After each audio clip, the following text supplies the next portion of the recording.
La pierre tombale d'Ernest Ouandjé a été vandalisée à Bafoussam. Ce lieu de paix et de recueillement transformé en champ de bataille, des graphismes obscènes et des débris jonchent la tombe de cet héros national, témoignant de l'ignominie de ces vandales. J'ai vu un papa là-bas avec un benskina. Il était en train de filmer. Bon, le type là avait la béquille. Moi, je l'ai remarqué avec sa gauche chaussure. Il avait une chaussure qui était un peu plus longue que l'autre. Il s'est assis sur la tombe du papa là. En un français, ce qu'on a tombe là, s'est écrasé le tout. Bon, en partant, je lui ai demandé que il va faire comment de cette tombe là. Il m'a dit en question que non, il va envoyer la délégation. Bon, je ne connais pas quelle délégation il s'agit. Il m'a dit qu'il partait dans une autre tombe aussi pour faire aussi la même chose, non? Cette image est une insulte à la mémoire de cet héros, d'où une vague d'indignation chez les responsables de l'Union des populations du Cameroun dans la région de l'Ouest. C'est un climat délétère que nous vivons tous dans ce pays depuis quelque temps. Vous avez vu qu'il n'y a pas très longtemps, Ernest Ouandjé a été traité de bandit dans les médias et il n'y a pas eu de suite. Au contraire, on croit comprendre que celui qui a traité Ernest Ouandjé de bandit bénéficie de la protection de l'État camerounais à travers des gardes-corps depuis quelque temps. Ernest Ouandjé, qui fut secrétaire général de l'UPC, a été fusillé le 15 janvier 1971. Sa dépouille a été inhumée dans un cimetière situé à proximité de l'église évangélique du Cameroun, paroisse du Plateau. Avant la fin de la journée, une plainte sera déposée et l'UPC se réserve la suite des événements. Aujourd'hui, cette tombe, qui devrait être un lieu de recueillement et de respect, a été profanée. Une atteinte intolérable à la dignité de cet homme qui a sacrifié tout pour son pays. Les crimes opérés au Cameroun sont 10 fois plus élevés que les crimes opérés par ceux qui se faisaient appeler des résistants. Oui, mais c'est que là, s'il vous plaît, permettez-moi, ça me sangha de parler. Ça me sangha de parler. Je peux vous donner ce livre, vous avez des meilleurs que moi. Ouvrez ce livre à la page 160. Ouais. Je vous dis bien que les gens ont de bons yeux, mais ils ne veulent pas travailler. Voilà un rapport qui a été restitué de 1026 pages. Je l'ai consommé.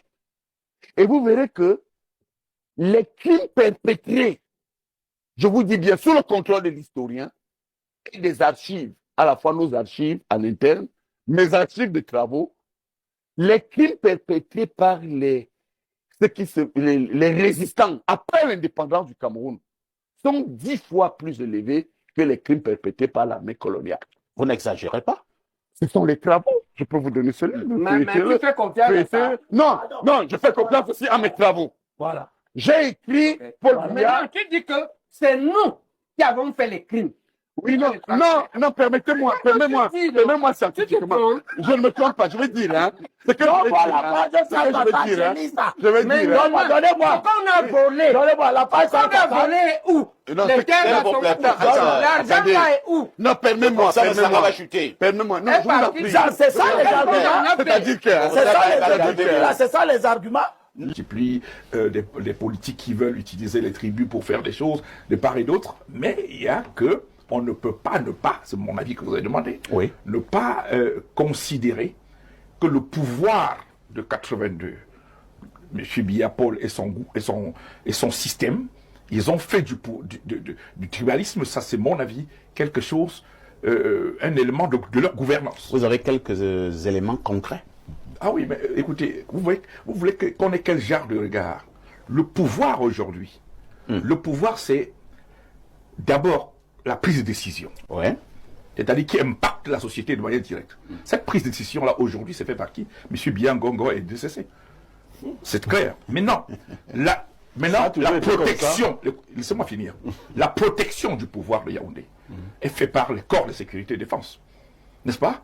Vous avez le 7 qui est... vous avez le 7, vous avez la DGSN, vous avez le MIDEF.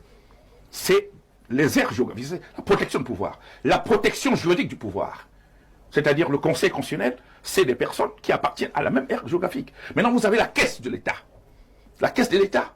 Vous avez des gens qui tiennent la caisse de l'État, même s'ils, indépendamment de leurs compétences, parce qu'il y en a des très compétents, je peux citer, il y a le MINFI et autres, la caisse des dépôts de consignation qui a l'argent frais, la caisse autonome d'amortissement, c'est l'argent frais, la CNPS, c'est de l'argent frais, c'est-à-dire c'est de l'argent, c'est du liquide là. Le patron du Cameroun à la BERC, des BERC nationales, c'est de l'argent. Tout ça, c'est une aire géographique, c'est-à-dire la caisse pour gérer. Docteur, est-ce qu'on ne va pas dire également... Tout ce que je suis en train de dire, c'est la structure de l'État, c'est-à-dire le cœur de l'État. Tout à fait. Voilà. Je vous relance quand même. Hein. Oui. Est-ce qu'on ne va pas également, si nous revenons justement en arrière, avoir également des cas où vous avez parlé par exemple du ministre de la Défense, on a eu également les Camerounais d'autres aires géographiques. Non. Si nous prenons le ministre des Finances, on a eu également les Camerounais d'autres ethnies. Si nous prenons ainsi de suite, ainsi de suite.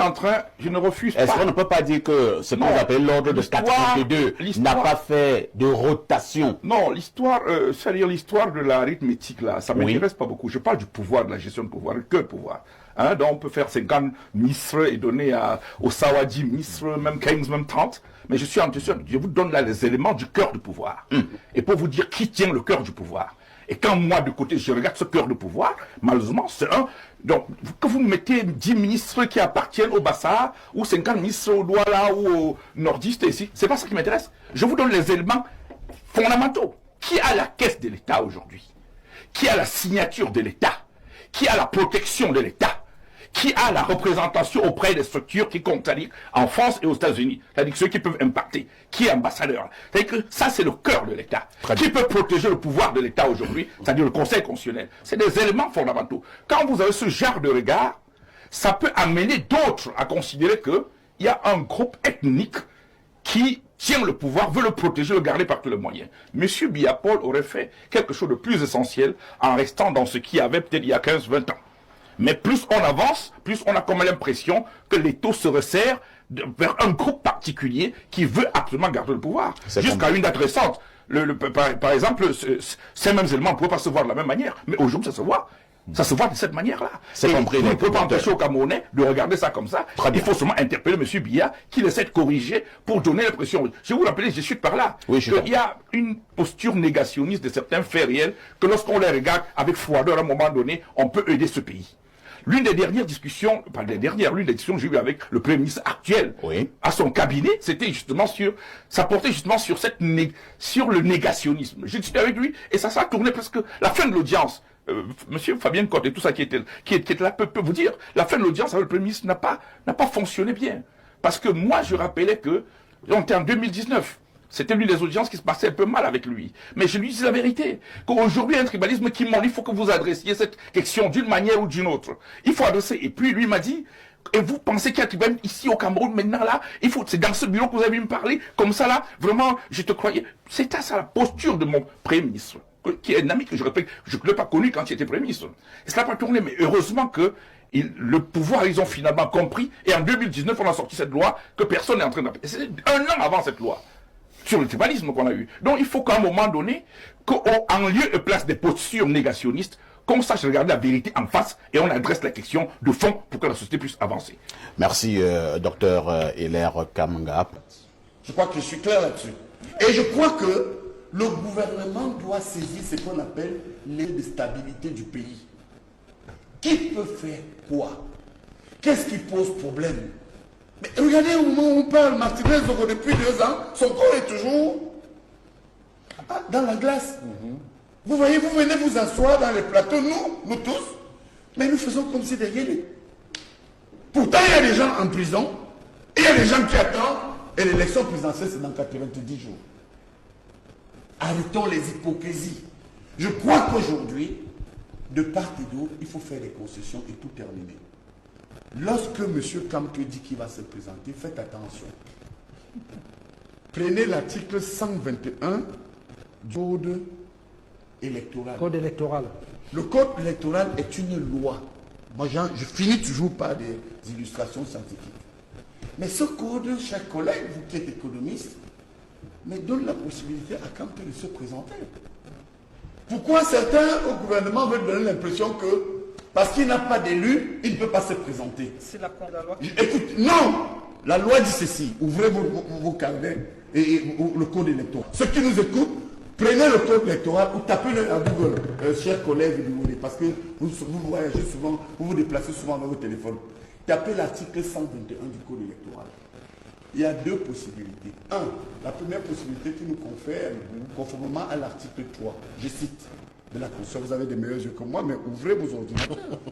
Vous allez voir que dans la Constitution... Professeur, je peux vous lire pour vous là.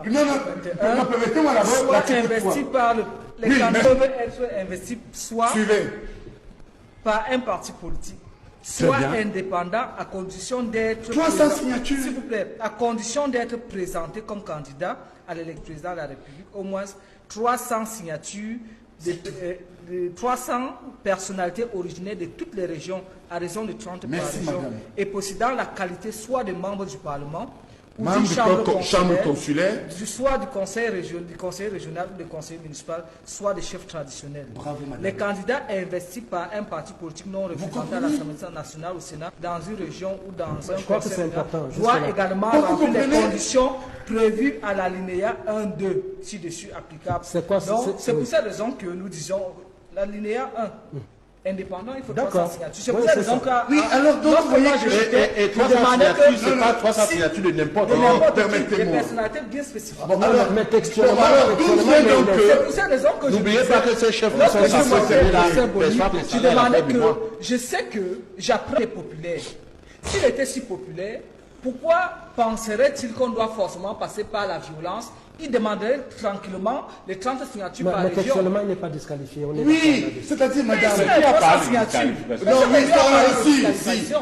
Non, oui, lui-même, il a dit en 2020, il a dit en 2020, professeur, qu'il connaît la conséquence de sa décision, l'incapacité de son parti à présenter un candidat à l'élection présidentielle. Donc son candidat, maintenant la seule ouverture, soit il est investi par un parti ou 300 signatures. Bon, je vous démontre donc techniquement que vous interprétez mal et le code électoral. D'abord la Constitution. Bon, la Constitution. Vous savez non, ne me coupez pas chaque fois. Vous savez quand même que vous me coupez chaque fois. Vous savez quand même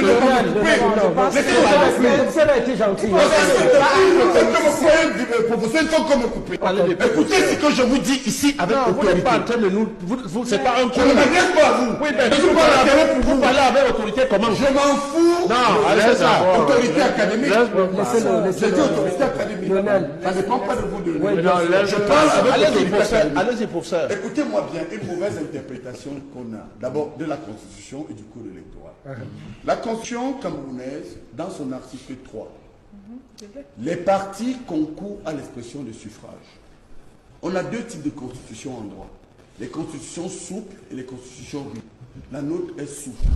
Ça veut dire que M. Kamto peut se présenter avec un parti d'emprunt.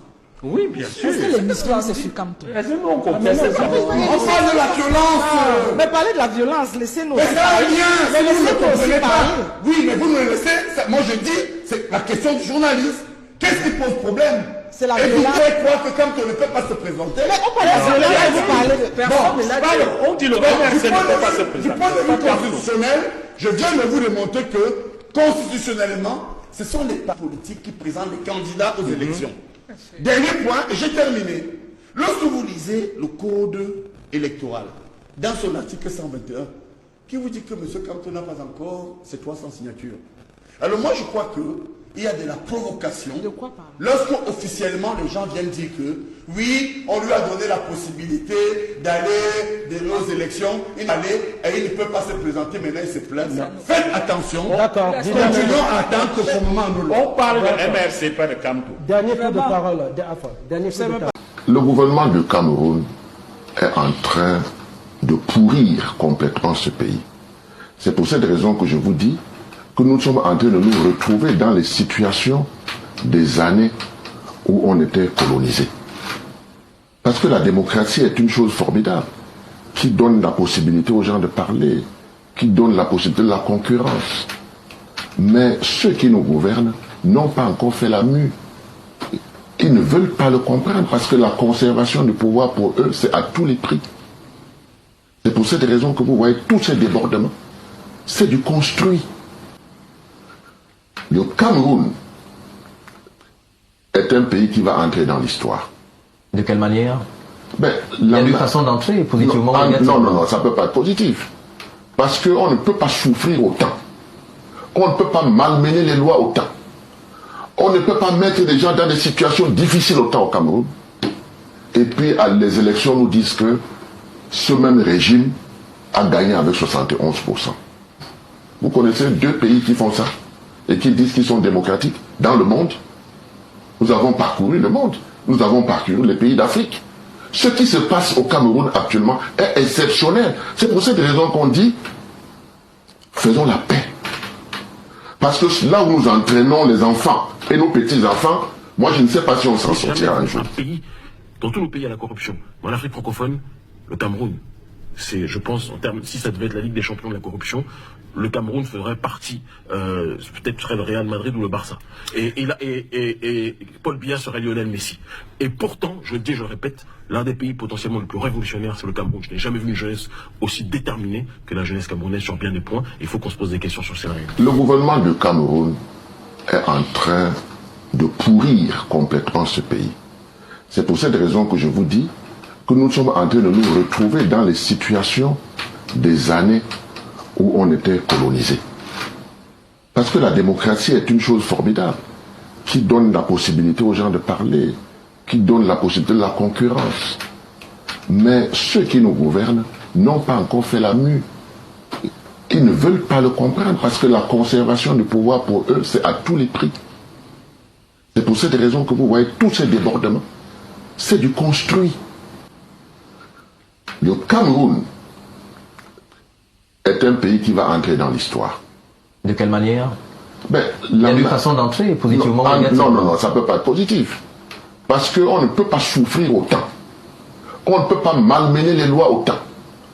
On ne peut pas mettre des gens dans des situations difficiles autant au Cameroun. Et puis, à les élections, nous disent que ce même régime a gagné avec 71%. Vous connaissez 2 pays qui font ça et qui disent qu'ils sont démocratiques dans le monde. Nous avons parcouru le monde. Nous avons parcouru les pays d'Afrique. Ce qui se passe au Cameroun actuellement est exceptionnel. C'est pour cette raison qu'on dit, faisons la paix. Parce que là où nous entraînons les enfants et nos petits-enfants, moi je ne sais pas si